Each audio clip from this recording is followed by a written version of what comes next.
Today we're exploring what is the deal with half repping.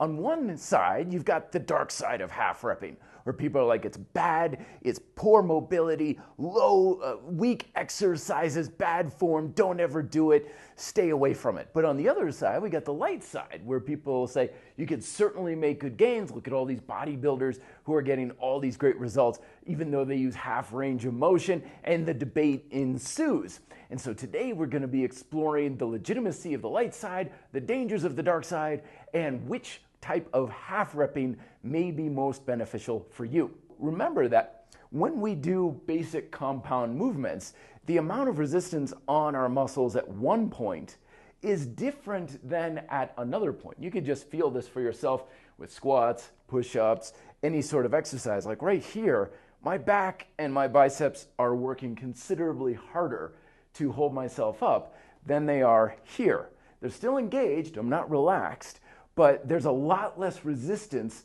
on my muscles in this point. So as I pull myself up, the amount of resistance against those muscles increases, and then as I come down, it decreases. This is your resistance curve that you also may hear about in the strength training world. Now, if you're half repping like I used to do, where I used to load up a lot of weight on bars and stuff back when I lifted weights, or when I'm rep chasing with push-ups, tendency is to use the weak half of that repetition. This makes the exercise easier, therefore easier to lift more weight, easier to do more repetitions, and so on.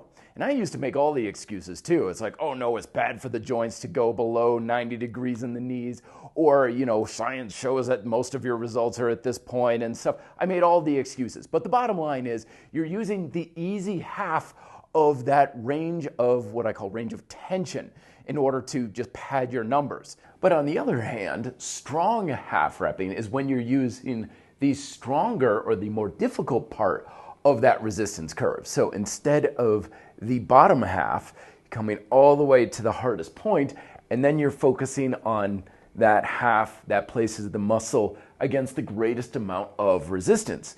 Now, instead of trying to make the exercise easier, you're making it much more difficult to really fry out the muscles, which is why it's very popular in bodybuilding circles.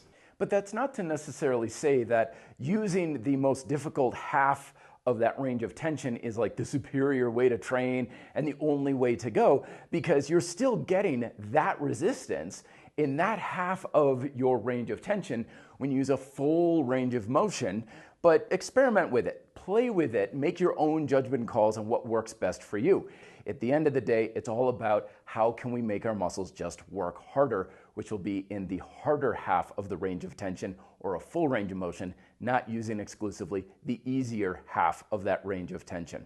Hopefully that clears some things up. Let me know if you have questions down below, and thank you as always very much for watching. Be fit, live free.